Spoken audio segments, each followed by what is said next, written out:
All right, let's talk binoculars. I've got a brand new pair of Pursuit binoculars. These are the 10 by 42s. This is a pretty standard size. These are not that expensive compared to some brands and models that you can purchase. Kind of the reason that these 10 by 42s are really popular is it's probably on the box here somewhere, but they usually don't weigh a lot.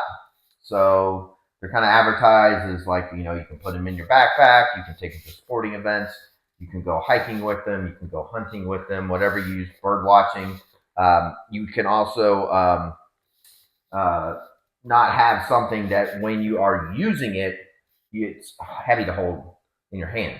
So you could be old, young, uh, doing something for a long period of time or for 10 seconds because you're looking for whales in the ocean. And these binoculars are very. Right, so you take them out of the box. You're going to have a cloth for your lenses. They always give you these. These don't last long, and for some reason, I always lose them. You're going to get an owner's manual for binoculars. It's not that complicated, but I'll cover that off in a second. And then, of course, you'll get a carrying case, usually with some sort of strap. Let's see if there's a one in here, and boom, there is.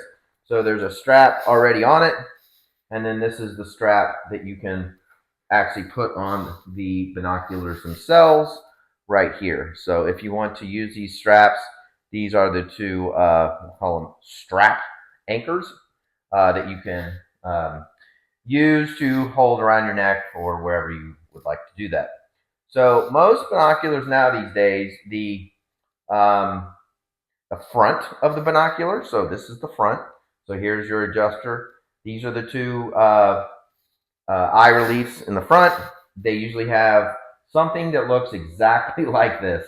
They must make these by the million.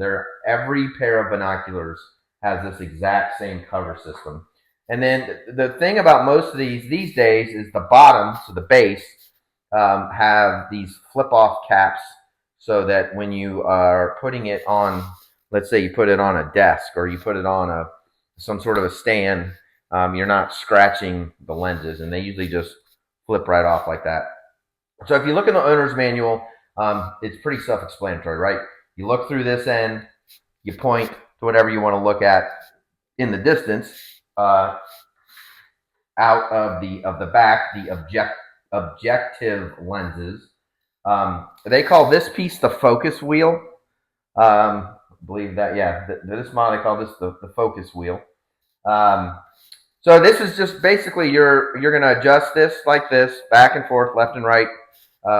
If you need to,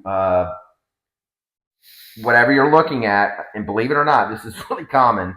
Depending on how far away it is, how close it is, really depends on how much adjustment. But for the most part, these are pretty basic, so there's usually not a lot of adjusting.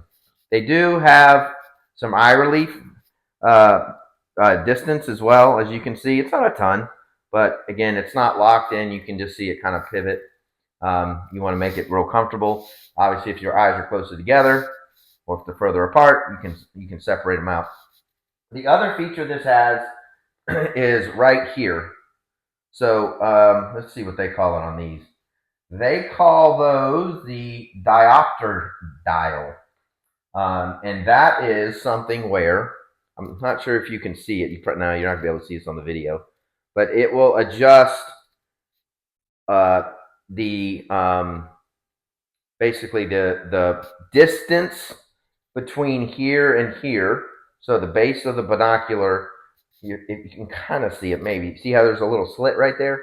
That is an adjustment you can make to make these more comfortable, and you can see you can just kind of do it. You can kind of twist it on the other side. I don't mess with these a lot. A lot of people do. It basically, what it's doing is this outer rubber rim is going to create a further distance between that and the lens. So maybe you can see it like that.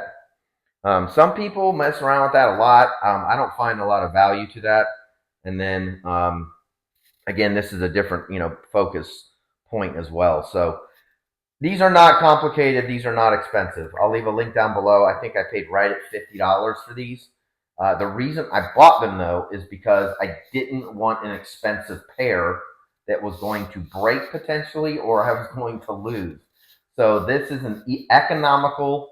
The ratings are phenomenal. I think they were like 4.6 on Amazon. Pursuit has been around for a very long time.